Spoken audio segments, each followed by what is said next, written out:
Firly Bahuri. Hai guys, ketemu lagi di Ray-Ban Unlock. Pertama kali dalam sejarah Indonesia, Ketua KPK yang harusnya memberantas korupsi malah menjadi tersangka atas dugaan pemerasan dan gratifikasi. Seperti apa sih duduk perkaranya? Kita akan ngobrol-ngobrol dengan Bapak Novel Baswedan dan juga Bapak Bambang Wijoyanto. Seperti apa kira-kira kupas tuntas kasus tersebut? Kita ngobrol dan kita masuk ke dalam. Jangan kemana-mana di Ray-Ban Unlock.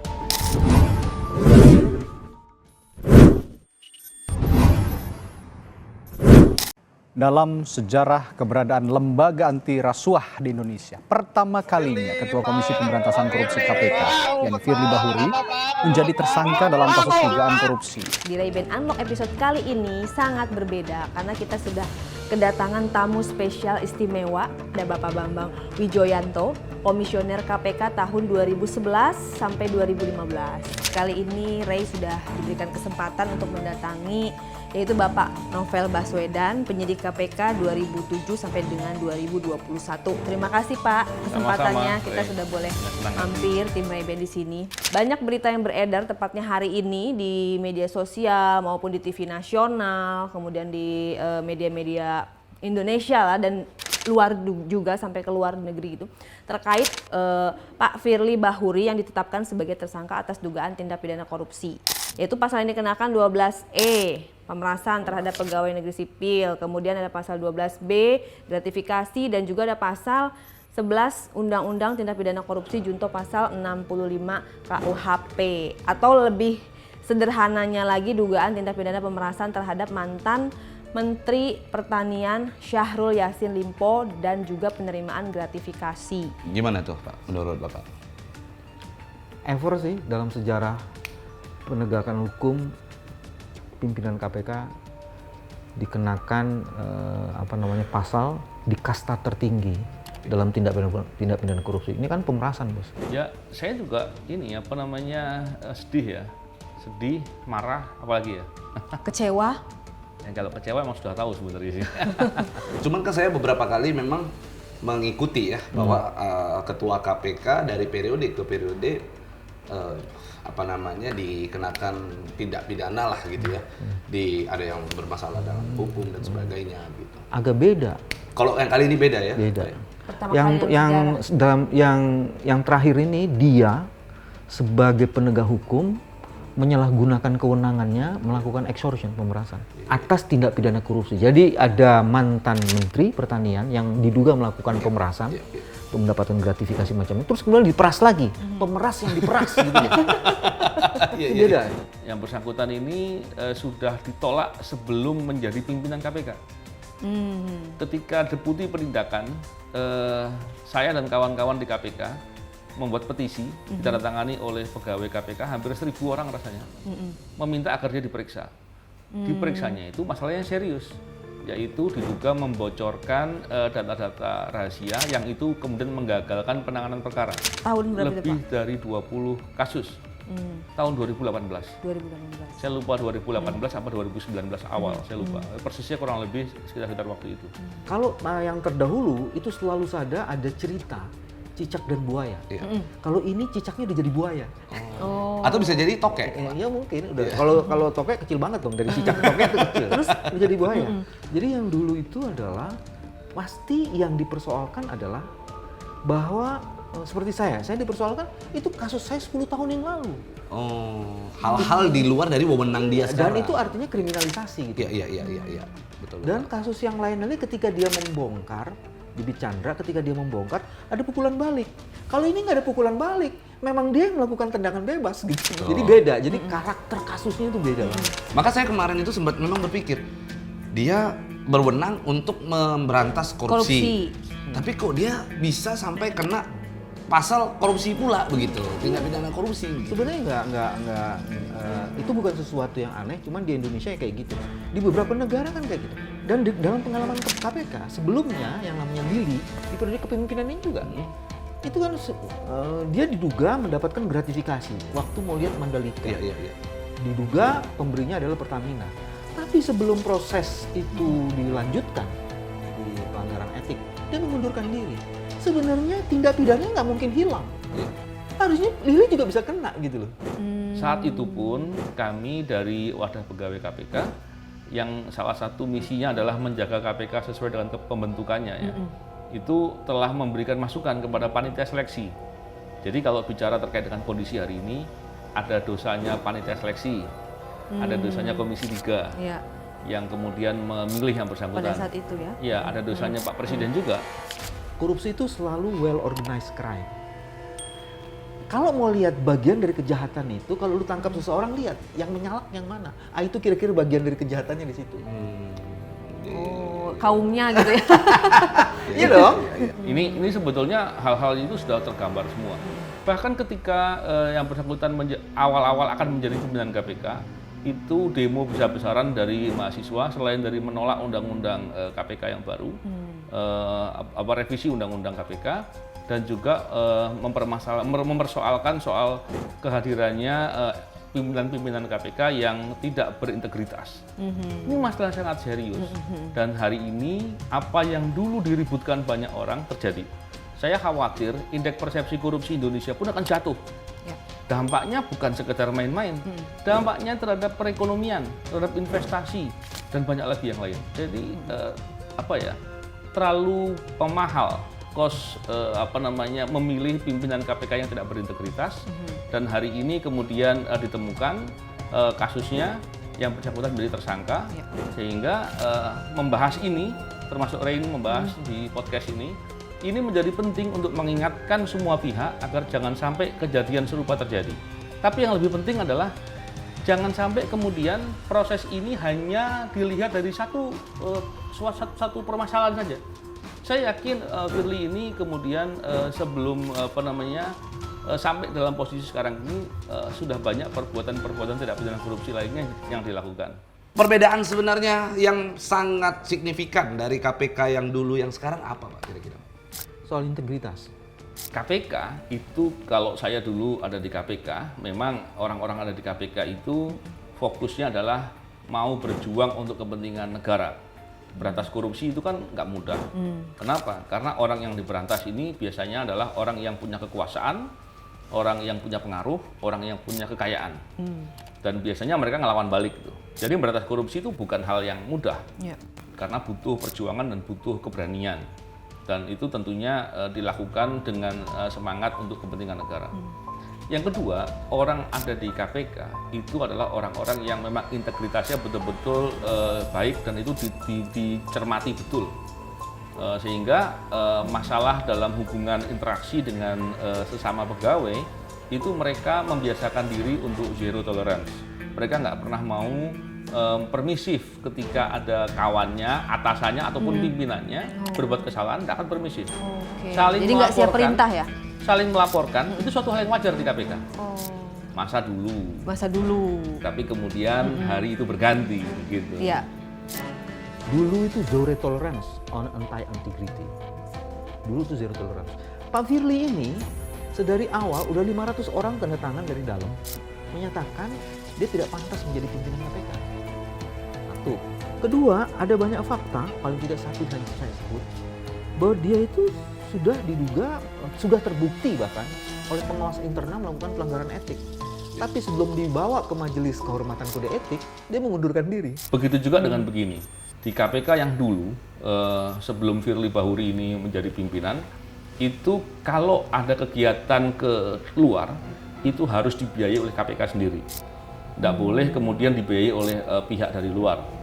Oleh karena itu, pegawai KPK kalau bekerja ya tulus saja. Yang didatangi seandainya, maaf mungkin BUMN yang punya kekayaan besar gitu, dengan organisasi masyarakat sipil yang sangat-sangat sederhana, sikapnya KPK sama. Kenapa? Karena pembiayaan dari kantor dan sama gitu. Dan dia tidak boleh menerima apapun dari pihak yang dihadiri. Bahkan waktu itu sekedar minum saja kita bawa sendiri gitu.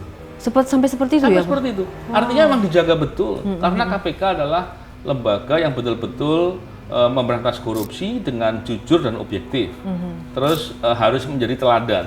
Dan inilah yang kemudian menjadikan KPK itu bisa bekerja dengan bagus dan bisa dipercaya oleh masyarakat di tengah praktek korupsi yang banyak. Tapi yang terjadi sekarang kegiatan keluar boleh dibiayai oleh pihak lain. Terus biaya perjalanan Ada dinas sponsor ada gitu ya? beberapa yang langsam, bukan at cost. Kalau dulu at cost hanya sebesar berapa yang digunakan saja, dan itu ada standarnya. Kalau lansam itu begini, contohnya biayanya 100. Berlebih gitu ya jadi ya. Contohnya biayanya 100 artinya. Ternyata yang digunakan 75, sisanya boleh dikantongi. Iya. Boleh untuk pribadi. Itu langsam. Jadi value baik itu banyak dirubah.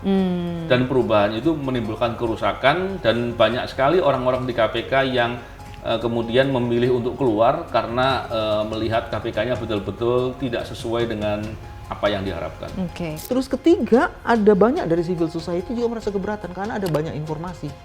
Ketika kasus Newmont diduga keras, dia ketemu dengan Tuan Guru Bajang. Padahal udah jadi tersangka atau potensial menjadi suspek. Jadi ada banyak ininya. Sobat Pablo, kalau orang melakukan kejahatan betul kasta kejahatan tertinggi, tidak mungkin orang ini tak pernah melakukan kejahatan di sebelumnya atau berulang kali melakukan kejahatan tapi tak diketahui. Yang menarik pada saat press conference yang dilakukan oleh Bapak Alex sebagai wakil, pada saat itu ada beberapa wartawan menanyakan apakah KPK tidak malu kepada masyarakat seperti itu kan, dan tidak ingin meminta maaf. Kemudian ada jawaban yang bilang, oh tidak, karena ini adalah masih menjunjung tinggi asas praduga tak bersalah. Jadi Alex tidak malu bilangnya ya? Ya, di berita itu memang dia bilang tidak, karena memang masih harus menghormati Saya mendengar prinsip keadilan ya, prinsip keadilan. Kemudian tapi ada lagi statement dari Pak Gufron. Akhirnya mengatasnamakan KPK meminta maaf kepada masyarakat. Jadi ada perbedaan seperti ini bagaimana nih Pak dalam tubuh KPK? Iya. Yang pertama begini, saya menyimak penyampaiannya Alexander Marwata yang menyampaikan bahwa tidak malu karena ada asas praduga tak bersalah gitu. Jadi kalau dalam konteks yang dimaksud Alexander Marwata ini kalau diimplementasikan di tengah-tengah masyarakat, berarti semua perkara tidak pidana korupsi para tersangkanya itu boleh tetap jabat, gitulah kurang lebih. Jadi kalau kita coba bicara berpikirnya Alexander Marwata, kita implementasikan begitu. Barangkali dia berkeinginan bahwa ke depan para pelaku korupsi ini boleh tetap penjabat sampai punya hukuman status hukum tetap. Ya, bayangkan. Bahkan beliau bilang bahwa tadi habis memimpin rapat juga masih aktif. Rapatnya seperti soal itu. apa coba? Rapat membahas perkara, penanganan perkara, bayangkan. Oke. Tersangka perkara tidak pidana korupsi memimpin rapat membahas perkara tidak pidana korupsi. Ini dagelan di mana yang ada? Cuman di sini yang ada. Iya. Oke, saya mau cerita ada beberapa waktu lalu lah pengalaman bersama suami. Kita lagi ada di launch Bandara Soekarno-Hatta, launch VIP ya kan. Pada saat itu kita melihat Pak Firly Bahuri ada di VIP, masuk ke ruang VIP. Karena kebetulan pesawat kita lagi delay, jadi kita sempat lama di situ.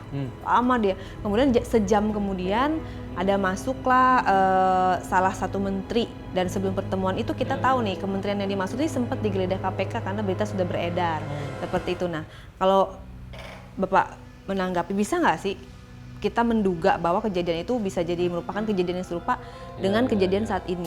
Untuk mengkonfirmasinya saya pakai 3 alat. Alat yang pertama kejadian serupa. Ada kasus di ESDM, ada dokumen rahasia KPK, ada di kementerian yang sedang mau digeledah atau sudah digeledah itu biar tetap kedapatan. Yang dokumen itu kemudian didapatkan padahal dokumen rahasia, laporan hasil penyelidikan. Yang itu mestinya nggak boleh dapat di situ. Dan begitu dikonfirmasi orang yang geledah itu, diklarifikasi itu dapat dari pimpinannya. Pimpinan dari mana kemudian dia sebutlah. Satu seperti itu. Jadi kelakuan seperti itu membocorkan itu bukan sesuatu yang baru. Oke, satu itu. Terus kedua, sebenarnya hal serupa juga dalam kasus SJL itu kan lapangan badminton. Iya. Dan itu public place kan? Yes. Dia Emang mengatakan, boleh Pak secara kode etik nah bertemu dengan ini pejabat? begini, di dalam ketentuan disebutin seorang pimpinan KPK, komisioner, maupun orang yang terlibat di dalam kasus KPK itu tidak boleh bertemu dengan tersangka, dan itu tindak pidana. Perkara A itu ternyata sedang melakukan penggeledahan di mana hari ini mereka siapa dia tahu. Nah, dengan begitu ketika dia bertemu nggak bisa dibilang, oh saya nggak tahu dengan penyidik, nggak mungkin. Jadi dari situlah yang kemudian mestinya itu nggak boleh terjadi karena itu adalah pidana, perbuatan pidana. pasal 36 sama Yunto pasal Secara 65. etik ya. Bukan etik, Bos. Itu tindak pidana. Walaupun belum ditersangkakan. Dia kalau sudah masuk dalam pipeline-nya KPK belum tersangka. Misalnya di KPK kan gini, masuk ke pengaduan.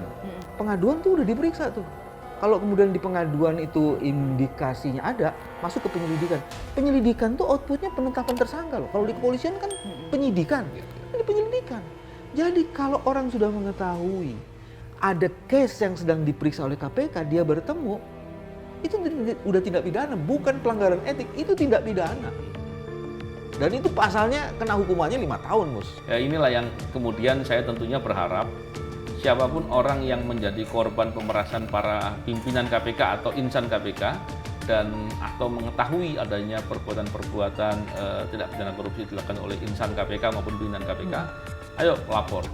Kalau kita betul-betul ingin agar KPK bisa dibersihkan dan dibereskan agar pemberantasan korupsi oleh KPK bisa menjadi harapan. Amin. Tapi secara etik sebagai manusia ketika dia duduk menjadi pejabat gitu ya, ketemu dengan seseorang lalu di ruang publik lagi seberani itu melakukan itu apa? Dulu ini kan pertama sikap dan perilakunya memang udah seperti itu, satu. Terus kedua, dulu di kami itu ada zero tolerance yang tadi saya bilang itu. Jadi ada yang namanya pengawas internal dan itu sangat powerful banget. Dan dulu ada wadah pegawai yang mengontrol perilaku ini. Kalau sekarang? Sekarang wadah pegawainya udah dihapusin, Bos. Sama Pak Firly ini. Yang 57 orang itu? 57 orang itu yang di TWK-kan. Oke. Nah, lanjutan dari itu wadah pegawainya kemudian dibubarkan. Padahal wadah pegawai itu adalah salah satu sistem yang dibangun untuk check and balance. Terus yang kedua, yang tadi saya bilang itu, ada pengawas internal sangat powerful, ada majelis kehormatan kode etik, sekarang ada dewan pengawas. Orang-orang hebat di dewan pengawasnya, tapi memalukan dewan pengawasnya. Karena saya yakin ya, Firly Bahuri berbuat begitu nggak mungkin sendiri. Oke. Saya yakin dia berbuat begitu melibatkan orang lain, jangankan bisa jadi pimpinan yang lain. Dan ini mesti bagian yang akan diusut oleh penyidik ya, Polri harusnya ya. Jadi saya tentunya berharap pemeriksaan Firly Bahuri ini tentunya semoga bisa menjadi momentum untuk membersihkan KPK. Jadi sekarang kita harus percaya KPK atau menunggu pemimpin KPK baru? KPK as a institutions itu kan tidak hanya pimpinan, ya kan? Hari ini ada yang OTT atau kerjaan pimpinan itu satgasnya KPK. Jadi saya nggak bisa judgement kalau KPK itu keseluruhan. Saya mau ngomong Firly Bahuri gitu. Udah Cuma bener bisa nggak kita misalnya Tapi kan katakan masyarakat kan akhirnya cenderungnya seperti itu. Oh, ada yang Nah, itu yang kemudian kita perlu jelaskan. Kayak misalnya di semua pimpinan akhirnya yang jadi ada oknum itu, seperti itu ya. Karena ini banyak, jadi nggak boleh oknums pakai S nih. Oknum, pihak oknum gitu. Ada banyak oknumnya. tapi bisa nggak Pak kita misalnya katakan bahwa untuk saat ini gue nggak percaya deh sama KPK soalnya pimpinannya masih dia gitu. Bisa, Bisa ya, boleh Bisa. ya gitu ya. karena pimpinan itu kan semacam ruhnya ya. Iya. Jadi kalau di dalam korupsi itu ada, terutama di pemberantasan atau pencegahan itu, tone from the top. Kalau tone-nya dari top atau topnya tuh tone-nya kayak gitu, maka keseluruhannya itu orang persepsinya jadi nggak trustable lagi. Itu sebabnya sebenarnya ini terkonfirmasi dari indeks. Ada 3 indeks. Pertama indeks yang disebut dengan Corruption Perception Index, KPK atau CPI. Indonesia merosot, Bos. Periode ketika Pak Jokowi masuk dan sekarang itu stagnan di angka 34. Jadi kalau dari situ kita bisa bilang Pak Jokowi pemberantasan korupsinya itu jalan di tempat. Karena apa? Pimpinan KPK-nya kayak gitu loh. Jadi masalahnya sangat serius Iya, dan jadi- memalukan sekali. jadi- Dan yang parahnya adalah dari KPK-nya, pimpinannya tidak ada yang melaporkan ke penegak hukum untuk diusut. Kenapa saya katakan harus melaporkan? Karena KPK nggak berwenang mengusut kecuali terkait dengan penyelenggara negara atau penegak hukum. Petugas rutan KPK itu bukan penyelenggara negara dan bukan penegak hukum. Dan KPK-nya nggak berwenang. Dia nggak melapor, dia diam saja. Diam ini sebetulnya harusnya bisa dilihat sebagai upaya melindungi. Kenapa saya katakan begitu? Karena ada pasal 108 Undang-Undang Nomor 8 1981 yang di situ mewajibkan pegawai negeri yang dalam melakukan tugas mengetahui ada dugaan kejahatan wajib melapor. Kewajibannya nggak dilaksanakan. Dan banyak lagi hal-hal yang seperti itu. Contoh lagi, penyidik namanya Robin. yang bersangkutan waktu itu saya dan kawan-kawan yang melaporkan karena kami ketika menangani suatu perkara mendapatkan fakta bahwa yang bersangkutan penyidik KPK diduga menerima suap atau memeras. Kami laporkan dan diproses oleh KPK. Tapi pada saat di persidangan dia mengatakan bahwa diduga ada pimpinan KPK lain yang diduga ada pimpinan KPK yang terlibat. Dan ada orang lain yang terlibat, artinya dia tidak sendiri. Tapi dia meminta itu didalami dan bisa menjadi hal yang meringankan untuk dia. Istilah hukumnya justice kolaborator. RJ. Tapi yang terjadi harusnya KPK-nya merasa, wah apa itu? Menarik ya? Dicari tahu harusnya. Ya. Tapi dia diam saja. Tidak digali dan sampai hari ini nggak diusut. Tapi di berita, aku baca berita Istana titik 2 mengatakan kalau selama belum terdakwa ya akan menjalankan tugas seperti biasanya. Artinya masih bisa memimpin rapat dan Enggak. Itu Enggak, ya? aturannya jelas di pasal 32 ayat 2 Undang-Undang KPK. Di situ setelah tersangka harus diberhentikan. oke. Ya. Diberhentikan sementara. Pasal 32 ayat 2 Undang-Undang 19 tahun 2019 mengatakan ketika seseorang jadi tersangka diberhentikan sementara. Itu jelas banget. Jadi udah nggak bisa lagi dibikin tafsir. Berarti haruskah kita tetap percaya kepada KPK sekarang ini atau menunggu pimpinan baru? Kalau percaya dengan KPK, begini. Tentunya kondisi KPK sekarang ini sulit untuk kemudian kita bisa percaya. Kenapa? Karena kita masih menduga bahwa Firly Bahuri tidak berbuat sendiri yang pertama. Terus yang kedua, praktek-praktek korupsi lainnya belum diusut dan belum ditentukan siapa-siapa yang terlibat. Saya berharap sekarang dan ke depan ini KPK betul-betul dibersihkan dan dibereskan. Orang-orang yang terlibat dalam praktek-praktek korupsi usut, terus keluarkan hukum dengan berat. Dan ini kemudian value-value KPK yang diubah menjadi lebih buruk, diperbaiki, dan kemudian integritas itu betul-betul dijaga, penegakan etiknya dikuatkan, dan pengawasannya dibuat dengan lebih baik. Dengan begitu kita bisa meletakkan harapan kepada KPK. Kalau kondisi KPK sekarang, memang saya mau menilai, saya repot gitu ya. Kenapa? Di satu sisi kita melihat orang-orang pimpinan-pimpinannya banyak bermasalah, apalagi sikapnya tadi yang kita bicarakan di depan. Dan kalau kita lihat di pegawainya, sebenarnya masih banyak pegawai KPK yang baik. Dan kita sebenarnya ingin meletakkan harapan itu kepada KPK.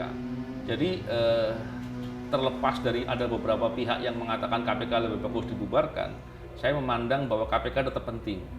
Tapi membenahi KPK adalah kewajiban. Kalau KPK dibiarkan, maka sulit kita bisa meletakkan harapan pemberantasan korupsi di KPK. Ya. Dan dampaknya tentunya bisa kemana-mana dan itu merugikan kita semua. Terkait dengan kasus dari Bapak Syahrul Yassin Limpo Ya. yang dugaan korupsi, kemudian ada pemerasan yang terjadi. Nah, apakah tidak menjadi rancu seperti itu? Pak? Iya, jadi rancunya gini, Syahrul Yassin Limpo diduga melakukan tindak pidana korupsi, ya kan? Setelah itu informasi ini diketahui oleh pimpinan KPK. Dia berkomunikasi di sini dan dugaannya adalah pimpinan KPK melakukan pemerasan terhadap ini. Kan ujungnya apa pemerasan ini? Supaya kasus ini tidak naik, kan gitu kan? Iya. Tapi akhirnya naik juga. Itu akhirnya naik juga, tapi kan dia memeras juga. Kasus pemerasan dalam perkara tindak pidana korupsi itu yang pertama itu level kejahatan yang berat sekali dan serius. Tapi itu saya yakin banyak terjadi. Kenapa kemudian jarang terungkap? Karena korban itu jarang berani melapor. Iya, diam ya Ya, rata-rata. diam. kenapa dia nggak berani melapor atau diam? Karena kalau dia melapor bisa terdampak karena orang yang diperas dalam suatu perkara tindak pidana korupsi atau oleh penegak hukum itu kan pasti orang bermasalah, punya masalah gitu. Nggak mungkin orang tiba-tiba lagi santai-santai seperti Ray gini kan, tiba-tiba penegak hukum ngancam, meres, nggak mungkin loh, ngapain gitu kan? Seperti itu. Jadi kalau orang yang diancam oleh penegak hukum biasanya atau diperas oleh penegak hukum, itu penegak hukumnya punya kartu lah gitu, punya Kartu as gitu ya? Iya, punya alasan, punya bukti, dengan kemudian kewenangannya dipakai buat memeras atau mengancam. Ya. Bayangkan kalau kemudian mereka dibiarkan jalan begitu saja, maka penegak hukum ini ketika tahu ternyata orang yang diperiksa dalam perkara kejahatan tersebut kemudian melaporkan atas pemerasan, maka dia bisa diintimidasi, bisa ditekan, bisa diberikan kesulitan, bisa ya banyak tekanan-tekanan lain yang membuat dia sulit. Atau dibikinlah sedemikian rupa agar hukumannya berat, dicari-cari kasus lain untuk membuat dia semakin dibenamkan lah gitu dalam tanda kutip ya kan seringkali kan bicara cari dosa-dosanya lah gitu ya. Gitu ya. Di kasus ini sama, saya khawatir kemudian SYL ini kemudian ketika dia bersaksi atau saya nggak tahu apakah dia melaporkan, tapi tentunya itu kan soal pelaporan apa tidak kan bukan tidak untuk disampaikan di publik ya. Tapi ketika kesaksiannya dia itu memberatkan oleh Firly, maka bisa saja kemudian dia dikerjai dan diintimidasi. Ya. Kita bukan sedang membela orang yang berbuat korupsi. Ya. Tapi kita sedang mendorong siapapun yang menjadi korban pemerasan, lapor, jangan takut. Tapi pada saat zaman Bapak itu penangkapan, OTT, apapun itu proses cepat sekali, Pak. Ya memang sekarang gini, dalam kasus Formula E yang hampir saja mentersangkakan Anies Baswedan, itu sampai 19 kali ekspos. Dalam pengalaman kami itu paling banyak 2 kali ekspos selesai. Semuanya kebanyakan 1 kali ekspos. Karena biasanya mereka itu kalau ekspos tuh orang-orang itu canggih, Bos. Kalau udah ekspos udah alurnya semua petanya. Kita pilihannya ini alat buktinya cukup apa enggak? Tersangkanya udah jelas gitu. Jadi kalau sampai 19 kali ekspos, apalagi ekspos yang di luar KPK itu jarang sekali terjadi. Nah dalam periode inilah kebrengsekan ekspos itu terjadi. Kemudian ditetapkannya sebagai tersangka Firly Bahuri ini apa ada hubungannya Pak dengan kejadian pada saat Irjen Karyoto dan Brigjen Endar Priyantoro dahulu dikembalikan ke Polri? Karena kan saat ini Pak Irjen Karyoto itu menjabat sebagai Kapolda Metro. Ada hubungannya enggak? Bisa aja ada hubungannya, tapi sebenarnya titik temunya alat buktinya cukup apa enggak? Kalau kemudian mereka punya berperkara, pernah punya masalah, tapi kemudian nggak ada alat bukti yang bisa mengkonfirmasi, mari kita periksa ya. Sudah diperiksa berapa? 100 saksi, Bos. Iya, banyak. 100 saksi udah diperiksa. Ajudannya udah diperiksa. Ada satu kombes atau yang diduga sebagai orang dekatnya si SYL, karena itu ada iparnya tuh. Udah diperiksa semua. Ajudan Pak Firly, sopirnya, udah diperiksa semua. 100 saksi. Jadi maksud gua, kalau itu perkara main-main, itu bisa dihabisin, Bos. Dan ingat Pak Firly itu juga penegak hukum loh. Jadi kalau kita main-main, ini bisa lewat juga nih. Ini kemarin saya suka bilang, hati-hati loh, ini prosesnya ini baru awal loh. Karena tikungannya masih banyak. Bukan mencuri setar yang paling yang paling merisaukan, mencuri finish. Seandainya Bapak kembali lagi ke KPK, Saya akan serahkan kepada Novel Baswedan. Gua sudah lah. Apa ya jawabnya? Saya jawabnya itu agak susah gitu. Cuman memang untuk sementara ini saya tidak ada rencana untuk kembali ke KPK dulu. Kenapa? Karena membereskan masalah-masalah di KPK itu perlu political will. Tapi apabila ke depan political will ini baik, maka tentunya saya dengan senang hati apabila saya bisa mengambil peran untuk berkontribusi dalam upaya memberantas korupsi. Aku kan sudah. Novel, kok jadi panglima perangnya? Begitu. Tapi nggak kepikiran jadi satu paket lagi gitu sebagai komisionernya atau apa gitu. Saya selalu menginginkan ada gini loh. Kan kita harus memberi ruang pada orang-orang muda dan talenta-talenta terbaik untuk hadir gitu. Apa yang selalu pakai jago tua turunin lagi, kayak kekurangan jagoan aja. Zaman periode saya mau ditangkap tuh udah rantai manusianya, Bos. Ini kemarin satu pun tidak ada pegawai KPK yang menyatakan saya di garis terdepan ingin melindungi Firly Bahuri. Tidak ada yang membela. Nggak ada. Itu artinya apa, Pak? Ya, orang nggak trustable. Tidak respect mungkin ya? Iya, tidak ada respect. Dan itu karena respect kan muncul karena lo dipercaya. Jadi respect itu adalah turunan dari kepercayaan. Kalau gue tak pantas dipercaya, apa? Kenapa gue mesti respect? tapi menurut Bapak sendiri KPK itu masih diperlukan? Kalau sekarang pemberantasan korupsi masih diperlukan. Karena gini, kompleksitas modus operandi itu terus berkembang. Kejahatan itu berkembang. Dan kejahatan selalu berkembang jauh lebih cepat ketimbang kemampuan penegak hukumnya. Satu itu. Penegak hukum yang bisa mengejar kompleksitas modus operandi itu adalah penegak hukum yang punya integritas. Bukan karena punya kepandaian saja loh. Dia punya karena dengan integritas itu salah satu karakter integritas adalah orang yang disebut dengan persisten. Persisten itu adalah terus orang punya tekad tinggi gitu loh. Kalau dibandingkan dengan penegak hukum lain, alat-alat KPK itu tidak canggih, Bos. Cuman alat itu dipegang oleh orang yang punya integritas. Pokoknya dengan alat itu nggak keluar dan tidak terjual informasinya. Misalnya kayak Nggak gitu. bocor ya. Nggak bocor kemana-mana. Kan sekarang misalnya, kalau lu mau aman melakukan kejahatan, hasil kejahatan itu masukin di cryptocurrency. Betul. Sekarang pertanyaannya, mana penegak hukum yang sudah punya ahli cryptocurrency? Makanya lebih selangkah lebih depan ya. Ya, tinggal scan Karena mempelajari segala bidang gitu ya yang Ya, bisa menjadi modus kejahatan itu. Secara sosiologis kejahatan itu selalu mencerdaskan dirinya agar dia tidak tertangkap. Gitu. Jadi kita harus lebih pintar lagi. Ya penegak hukum harus punya lebih kesadaran pintar. itu. Begini Pak, kira-kira ini prediksi ya, kita main prediksi-prediksian. Firly Bahuri kapan akan ditahan? Kalau informasinya ya nggak boleh diomongin dulu. Tapi ginilah, tentunya perkara terkait dengan Firly Bahuri ini kita berharap segera dituntaskan. Dalam waktu dekat sih.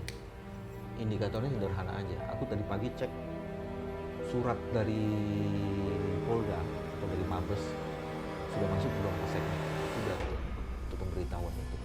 Terus kedua, pernyataan dari Ketua Dewan Pengawas KPK, ya kalau sudah pelanggaran tindak pidana udah nggak usah cerita lagi tentang pelanggaran etik, pasti ada pelanggaran etik.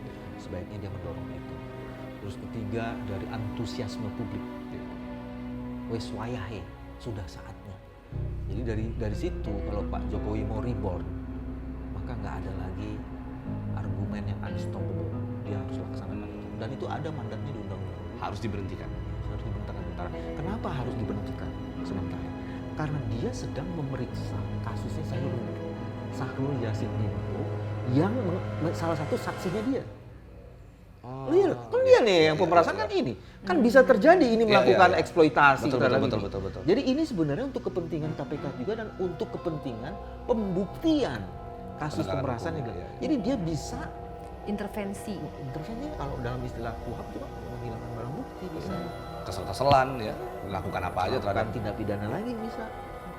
Berani Bapak bermimpi Indonesia akan bebas korupsi? Sangat berani, sangat berani.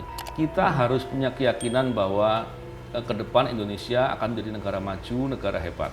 Dan tentunya itu semua hanya terjadi kalau praktek korupsi betul-betul diberantas dan seminimal mungkin. Kalau nggak bisa hilang, paling nggak sangat-sangat kecil gitu ya. Kalau terus kemudian, kalau begitu berarti dibiarkan aja. Oh, nggak bisa. Keyakinan harapan itu, cita-cita itu diupayakan. Iya.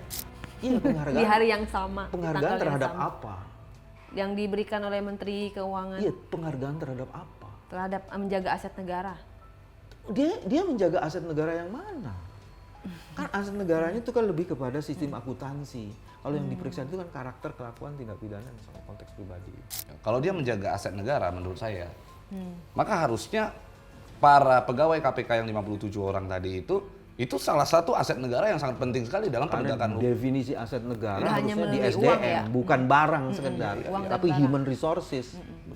Harapan ke depannya Pak untuk kasus tersebut?